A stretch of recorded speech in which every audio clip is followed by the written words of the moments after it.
Representative Marjorie Taylor Greene loves to make things up. Her latest lie, however, could have some pretty dangerous consequences. I'm going to show you a video here of her at a rally where she is claiming that Democrats are hunting down and literally murdering Republicans. Take a look. I'm not going to mince words with you all. Democrats want Republicans dead, and they've already started the killings. An 18-year-old boy was run down by a Democrat driver who confessed to killing the teenager simply because he was a Republican. Even right here in Michigan, just last week, an 83-year-old woman was shot in the back for advocating for the unborn. Joe Biden has declared every freedom-loving American an enemy of the state. But under Republicans, we will take back our country from the communists who have stolen it and want us to disappear. Okay, so look, let's get to the facts. Marjorie Taylor Greene, you're not going to be surprised, is wrong. Not only is she trying to politicize a horrible tragedy, but also is trying to stir up violence against Democrats, the very thing that she is projecting and is claiming Democrats are doing. So now let me get to the facts on this to disprove her, both of her examples, by the way. So now the story of the North Dakota teen. He was struck by a drunk driver, and that's horrifying. That's awful. An 18-year-old kid is dead. He didn't do anything wrong, and it was just awful. So now, let's get into the details, right? Now, the 41-year-old suspect who fled the fatal crash scene had told police that he believed the 18-year-old victim was part of a Republican extremist group, and that he had been threatening him. So that's according to the Daily Mail. However, according to North Dakota Highway Patrol Captain Brian Niewind, and this is talking to Fox News, by the way, investigations have uncovered no evidence to support the claim that the murder had anything to do with the 18-year-old's political affiliation or that he was a Republican. And in fact, here's the quote. "We have uncovered no evidence to support Mr. Brandt's claim on the 911 call that he made that Cayler Ellingson is a Republican extremist, nor that this incident involved politics. This is a terrible tragedy for the Ellingson family.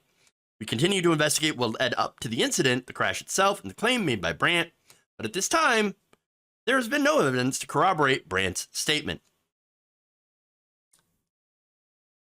I mean, so far, there's really no evidence on Marjorie Greene's side to say, oh, see, he's being hunted down by Democrats. Okay, so now, in fact, some of his neighbors corroborate this account as well. In fact, one of Brandt's neighbors told Fox News Digital that he has, quote, been nuts his whole life and should have been in a mental health institute. The neighbor also added that Brandt's bail was extremely low for what he allegedly did, adding that it should have been higher, and saying that the 41-year-old had, quote, too much to drink the night of the incident. Quote, "When Brandt is drunk, he goes on rampages." That's awful.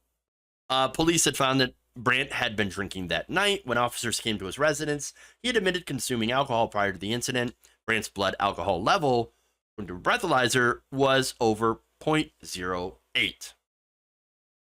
So look, it looks like this guy had some serious addiction to alcohol and mental health issues.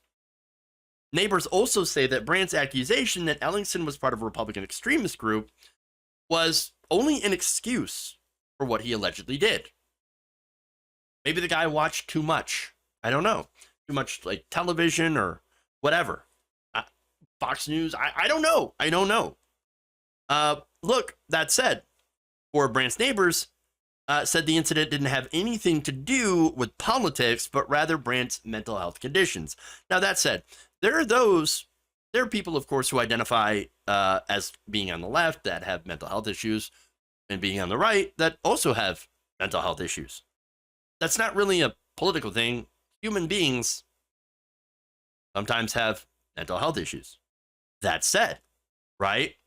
people having mental health issues is not a primary driver for violence or mass shootings or anything like that. So trying to paint, violence and things like that as a part of being mentally ill is incredibly damaging towards people who are mentally ill. Okay, and so let's just get that out there. Let's be very honest about this and the fact that you have all of this unfair stigmatization of people with mental illness. They're not overwhelmingly violent or destructive. So again, let's be real on that. So that said, have we had issues where there was violence perpetrated from somebody who identifies as someone on the left? Yeah. For example, there was a congressional baseball shooting, right? Where you had, congressmen, right-wingers, Republicans, who were shot by someone who claimed to have supported Bernie Sanders, and Democrats. Now, several Republicans were injured, including Steve Scalise. Now, what did the left do? Well, they immediately denounced this guy and his actions. And of course, we found out that he had some serious issues. So, but that said, if you're going to blame mental health, if you're, whether you're right or the left, then, well, okay, if you think mental health is a huge problem, which, by the way, it is, but if you falsely believe that it is the driver of all of this violence, then why wouldn't you fund mental health? I mean, Republicans in the House recently voted against, party line, a House bill that would fund mental health in schools. And they, of course, not just, with school-age children, but also consistently against expanding access to mental health care for all Americans. So there's a little bit of hypocrisy here. Now, the other story that she talked about was another local story in Michigan, where a man had reportedly shot an elderly anti-choice volunteer on accident. So now Richard Harvey was the one who has been charged with shooting this anti-choice activist. He told Fox News that it was an accident. Harvey apparently was in a barn on the property when he heard screaming from the house. He grabbed his wife's .22 caliber rifle and fired a warning shot. By the way, the anti-choice activist here, she's like, oh, the only thing that I saw was the gun. It was just such a huge gun with such a long barrel. What's a .22? Anybody who knows a .22 knows that they're relatively small rifles. Generally, a very small caliber bullet. And obviously, she was shot in the shoulder and was able to drive herself to the hospital. An 83-year-old woman, by the way. So, I mean, but that gets to the idea of whether or not it was an accident. Sharon Harvey, the wife, had recounted that she had heard a knock on the door on September 20th and was greeted by a woman who, she says, was from some coalition to save women and babies, and asked her to vote against Proposal 3. Proposal 3, of course, is the proposal to enshrine the protections of Roe into the Michigan Constitution. Now, she told the volunteer that she would not oppose Proposal 3 and explained why. She had a 4.5-month tubal pregnancy in 1971 that had required surgery and had nearly killed her. So she's like, look, having that procedure saved my life. So I'm not at all interested in voting against that because that will kill people. To ban abortion completely. Because right now we've seen in different states that a lot of doctors have had to consult lawyers on these types of procedures because under the laws, which are murky, might be considered an abortion, and these doctors would get in trouble. These hospitals would get in trouble, doctors would go to jail, get sued, etc. So that said, more details, right? She said that the volunteer would not take the fact that I was going to vote yes on Proposal 3 as an answer. She didn't care. She didn't care. I told her, I says, women are going to die. I nearly died. She says, well, you didn't, did you?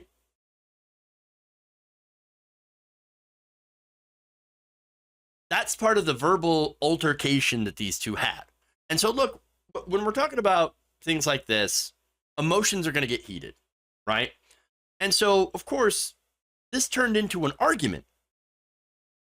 Sharon Harvey then said, "Look, I'm not gonna agree with you. We're not gonna have any agreement here. Please leave. Get off of my property. Go do something else." That she claims to have told the woman to leave her property at least a dozen times before the canvasser finally agreed to step off the front porch.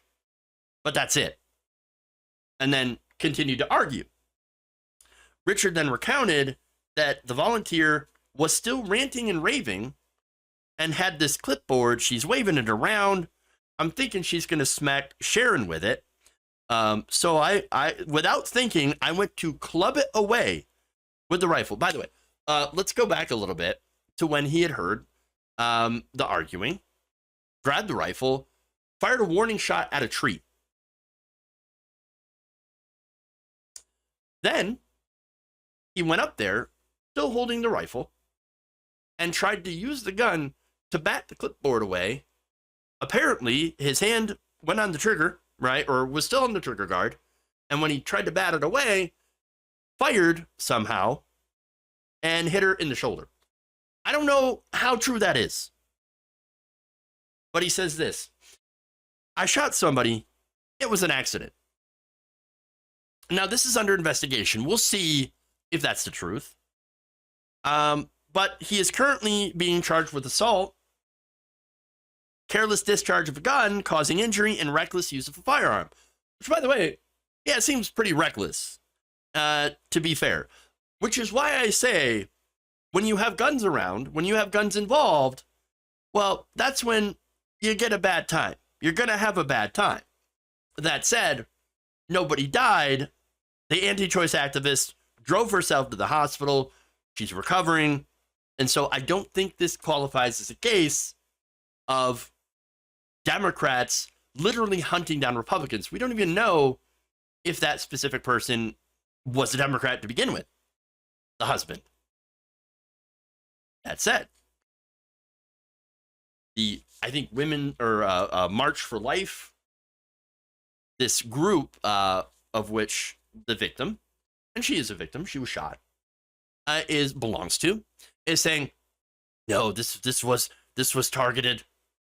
And look, she had a whole lot of pro murdering baby stuff on her Facebook. Okay. Sure. I still don't think that this is a case of, again, somebody intentionally going and targeting Republicans. It seems like more of an accident than anything. And again, we'll see when the actual investigation is over and whether or not this man is charged. Or I should say not charged, but convicted. That said, a lot of Republicans do support Roe. About 4 in 10, 38%, opposed the Supreme Court gutting Roe. And in many cases, again, people support the right to an abortion just for the simple fact that having one at some point had saved their lives. But neither of these cases, again, will prove that Republicans are systematically being hunted down and murdered. I mean, seriously, it is dangerous to go out there and say that kind of stuff because it's not true. It's just not true. Now, again, as a leftist, I want to make life better for everyone. That means Republicans. Yes, hey, Republicans, I want you to have health care. I want you to have higher wages and good jobs. And yes, I do want you to be safe. I want everybody to be safe. That's, of course, why I oppose Republican politicians, because they don't want any of those things. But see, what Green does is she characterizes Democrats, whom I personally see, the Democratic Party, as too conservative. But she calls them communists. And then claims that we will take back our country from these communists who have stolen it and want us to disappear. They want us dead. No. I would think, look, I think it'd be great if the Republican Party didn't exist anymore as an apparatus or has no power. But that doesn't mean murdering your opponents. And then talks about the enemy within. It's the enemy within. They've abused their power, declared political warfare on Donald Trump. Again, Trump stole documents that didn't belong to him, and then the government took them back after begging them for months. But what she's saying is lies and projection. How often have Republicans openly talk about shooting Democrats? Look, I remember Republicans literally making targets out of Obama. Yes. Yeah. These targets. Obama. And they would be shooting targets.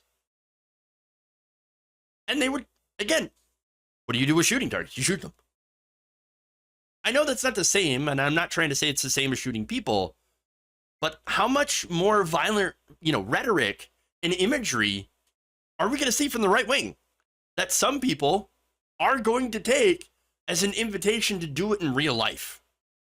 And that's the real problem here. I'm on how many ads do we have, specifically of Marjorie Greene, with guns? Especially in shooting a car that's has socialism written on the side, of course, to represent the Democratic Party. She knows exactly what she's talking about. She knows exactly what she's doing.